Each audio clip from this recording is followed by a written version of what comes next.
Meus pais escolheram as férias do meu irmão ao invés do meu casamento. E olha, não foi porque eu avisei de última hora, não. Eu dei 12 meses de antecedência, um ano inteiro para eles se organizarem. Mas sabe o que aconteceu? Eles foram viajar mesmo assim e perderam o dia mais importante da minha vida. E agora estão chorando, me ligando todo dia, dizendo que eu deveria ter esperado por eles. Mas espera aí, porque fica pior. Eu não só avisei com um ano de antecedência, como também paguei metade do casamento do meu próprio bolso. Trabalhei horas extras durante 6 meses para juntar dinheiro para esse dia. Enquanto isso, meus pais bancaram a viagem completa do meu irmão para a Disney, tudo pago, resort 5 estrelas. E quando eu pedi para mudarem a data da viagem, sabe o que minha mãe disse? Que eu estava sendo egoísta. Bom, deixa eu voltar um pouco nessa história toda porque você precisa entender como chegamos nesse ponto. Tudo começou há exatamente 1 ano e 2 meses atrás. Eu estava noiva há 3 meses quando finalmente conseguimos fechar a data do casamento com a igreja e o buffet. Era uma sexta-feira de outubro. Uma data linda, não muito quente, perfeita para uma festa ao ar livre. Eu lembro até hoje de quando liguei para os meus pais para dar a notícia. Estava tão empolgada que mal conseguia falar direito. Meu pai atendeu e eu falei direto, sem rodeios. Pai, conseguimos a data do casamento, dia 26 de outubro do ano que vem. Uma sexta. Você está livre? Ele nem hesitou. Claro que estou livre, filha. Pode contar comigo. Minha mãe pegou o telefone logo em seguida e também confirmou. A gente não perderia isso por nada nesse mundo. Eu fiquei tão feliz que chorei. Sério mesmo. Sempre sonhei em ter meus pais comigo no dia do meu casamento. Meu pai me levando até o altar, minha mãe me ajudando a colocar o véu, aquelas coisas de filme, sabe? Então comecei a me planejar. Mandei fazer os convites, contratei fotógrafo, escolhi as flores, cada detalhe pensado com carinho. E claro, sempre avisando meus pais de tudo. Mas aí, 6 meses depois, em abril, eu recebo uma ligação da minha mãe. E logo de cara, eu percebi que tinha alguma coisa errada pelo tom de voz dela. Filha, preciso te contar uma coisa. Seu irmão terminou a faculdade e a gente decidiu dar uma viagem de presente para ele. Algo especial, sabe? Ele merece. Eu achei lindo na hora. Claro, mãe, que demais. Vocês são uns pais incríveis. Ele vai adorar. E foi aí que ela soltou a bomba. Mas tem um detalhe. A gente já fechou tudo. Vamos para Orlando, Disney, Universal, aquela viagem completa. 2 semanas inteiras. Meu coração gelou. 2 semanas? Quando? E ela falou como se fosse a coisa mais normal do mundo. Do dia 20 até dia 4 de novembro. Conseguimos uma promoção incrível no pacote. Eu não acreditei. Mãe, isso inclui o dia do meu casamento. Ela ficou em silêncio por uns segundos. Eu conseguia ouvir ela respirando do outro lado da linha. Ai, filha, é verdade. Mas olha, a gente já pagou tudo. Foi uma promoção que não dá para perder. E seu irmão está tão animado. Você não pode mudar a data do seu casamento, não? Gente, eu juro que achei que estava tendo um pesadelo. Mudar a data?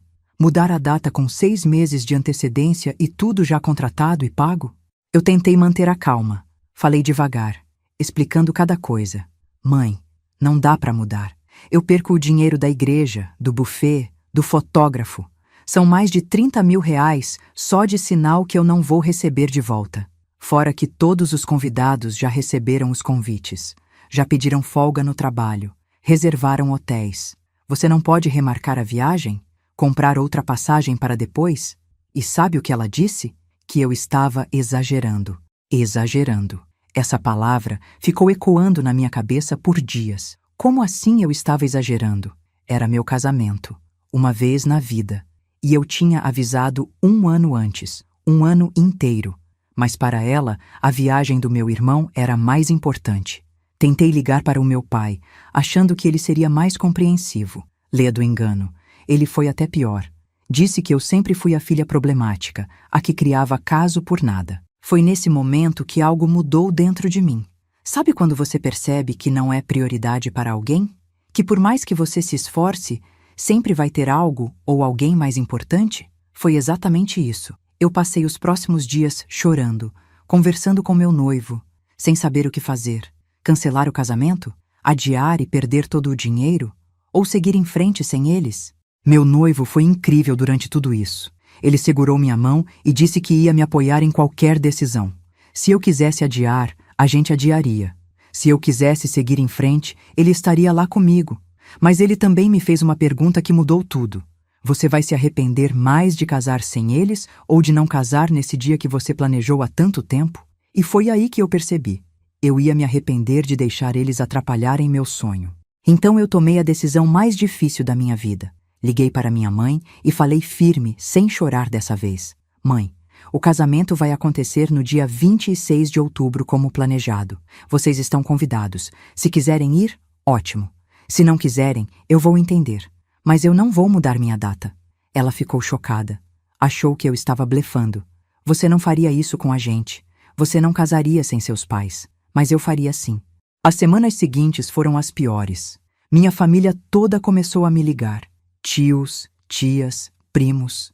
Todo mundo dizendo que eu estava sendo cruel, que família é mais importante que qualquer coisa, que eu ia me arrepender. Meu irmão me mandou uma mensagem dizendo que se eu estragasse a viagem dele, ele nunca ia me perdoar. Como se eu fosse a vilã da história. Como se eu tivesse feito alguma coisa errada. Mas sabe de uma coisa? Quanto mais eles falavam, mais eu tinha certeza da minha decisão. Porque ninguém, absolutamente ninguém, perguntou como eu estava me sentindo. Ninguém quis saber se eu estava bem, se eu estava dormindo, se eu estava comendo direito. Tudo era sobre como eu estava sendo egoísta, como eu estava destruindo a família, como eu ia me arrepender. Mas e quanto a mim? Quando é que alguém ia pensar em mim? Os meses foram passando e a data foi chegando. Setembro, início de outubro. Meus pais não voltaram atrás. Confirmaram a viagem. Postaram nas redes sociais o quanto estavam animados. Fizeram contagem regressiva. Compraram roupas novas. E em nenhum momento falaram sobre o meu casamento. Era como se ele não existisse.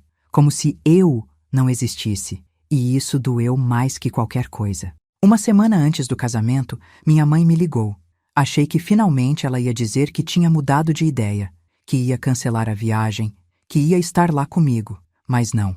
Ela ligou para pedir que eu transmitisse o casamento ao vivo para eles assistirem de Orlando. Você pode fazer uma live no Instagram ou algo assim? A gente assiste de lá. Vai ser como se a gente estivesse presente. Eu desliguei na cara dela. Não consegui nem responder. O dia do casamento chegou. 26 de outubro. Uma sexta-feira linda, céu azul, temperatura perfeita. Eu acordei cedo, fui para o salão fazer cabelo e maquiagem com minhas amigas e minhas madrinhas. Todo mundo estava empolgado, feliz, animado, mas eu tinha um vazio no peito. Olhava para o celular a cada 5 minutos esperando uma mensagem deles. Uma ligação, qualquer coisa, mas nada. Silêncio total. Quando chegou a hora de colocar o vestido, eu desabei. Chorei tanto que tiveram que refazer minha maquiagem 2 vezes. Minha madrinha de casamento me abraçou e disse uma coisa que eu nunca vou esquecer. Você não está sozinha. Olha em volta. Tem tanta gente aqui que te ama de verdade. Gente que fez questão de estar aqui. Isso vale mais que qualquer coisa. E ela estava certa. A igreja estava lotada. Amigos, primos, tios que me apoiaram. Na hora de entrar na igreja, meu padrinho, irmão do meu pai, se ofereceu para me levar até o altar. Foi um dos momentos mais emocionantes da minha vida. Ele segurou meu braço, olhou nos meus olhos e disse que estava orgulhoso de mim, que eu era corajosa, que eu merecia ser feliz. E quando eu comecei a caminhar pela igreja, com aquela música tocando, eu senti uma paz que não sentia há meses. Eu estava fazendo a coisa certa. O casamento foi perfeito, lindo, mágico, tudo que eu sonhei e mais um pouco. Meu marido chorou quando me viu entrando. Trocamos votos que nós mesmos escrevemos. A festa foi incrível. Dançamos, rimos, aproveitamos cada segundo. E sabe de uma coisa? Em nenhum momento eu senti falta dos meus pais, porque eu estava cercada de pessoas que realmente se importavam comigo, pessoas que escolheram estar ali. E isso fez toda a diferença. Mas aí chegou o dia seguinte, sábado de manhã. Eu e meu marido estávamos tomando café da manhã no hotel quando meu celular começou a tocar. Era minha mãe. Eu pensei 2 vezes antes de atender, mas atendi. E do outro lado da linha, choro, muito choro. Ela estava soluçando tanto que mal conseguia falar. Eu cometi o maior erro da minha vida. Como eu pude perder o casamento da minha filha? Eu fiquei em silêncio. Não sabia o que dizer. Parte de mim queria gritar, dizer que eu avisei, que ela teve um ano inteiro para mudar de ideia. Mas outra parte de mim só sentia pena. Pena dela, pena de mim, pena de toda essa situação.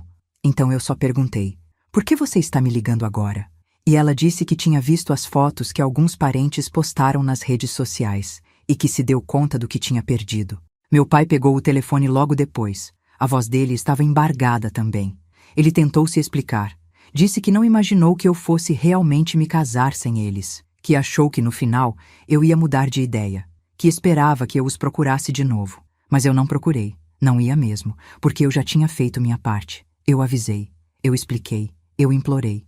E eles escolheram uma viagem. Então, eu escolhi minha felicidade. Eles pediram desculpas, várias vezes. Disseram que estavam arrependidos, que fariam qualquer coisa para voltar atrás. Minha mãe sugeriu fazer uma segunda cerimônia, só para eles. Uma renovação de votos, algo simbólico. Meu pai ofereceu pagar uma lua de mel para compensar. Mas eu recusei tudo, porque não era sobre dinheiro. Não era sobre fazer outra festa. Era sobre eles terem escolhido não estar lá quando eu mais precisei deles. Nas semanas seguintes, eles não pararam de me ligar. Mandavam mensagens todos os dias, flores, cartões, presentes. Minha mãe apareceu na minha casa 2 vezes sem avisar, chorando na porta, pedindo uma chance de conversar, de se explicar melhor. Mas eu não estava pronta. Ainda não estava. Porque toda vez que eu olhava para as fotos do casamento, eu via o lugar vazio onde eles deveriam estar. E isso ainda doía. Meu irmão também tentou falar comigo. Disse que se sentia culpado, que não sabia que as coisas iam ficar desse jeito, que se pudesse voltar atrás, teria recusado a viagem.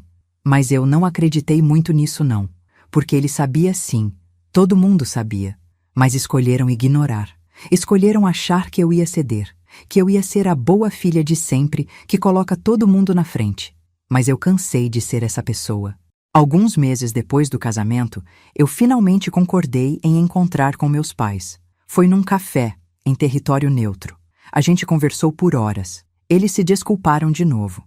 Explicaram que se arrependeram no segundo dia de viagem, que não conseguiram aproveitar nada, que toda foto que tiravam pensavam em mim, que perceberam tarde demais que tinham feito a escolha errada.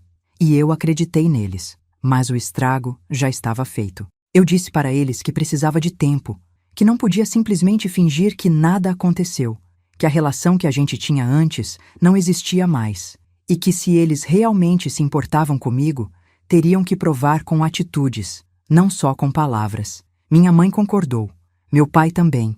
Eles disseram que iam fazer o que fosse necessário para reconquistar minha confiança. E desde então, as coisas têm melhorado.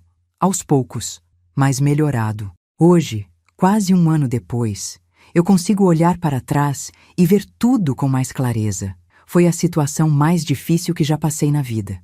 Mas também foi libertadora de um jeito estranho. Porque eu aprendi que a gente não precisa aceitar migalhas de afeto só porque é família. Que a gente merece pessoas que nos coloquem em primeiro lugar. E que, às vezes, escolher a gente mesmo não é egoísmo. É sobrevivência. É amor próprio. É saber o nosso valor.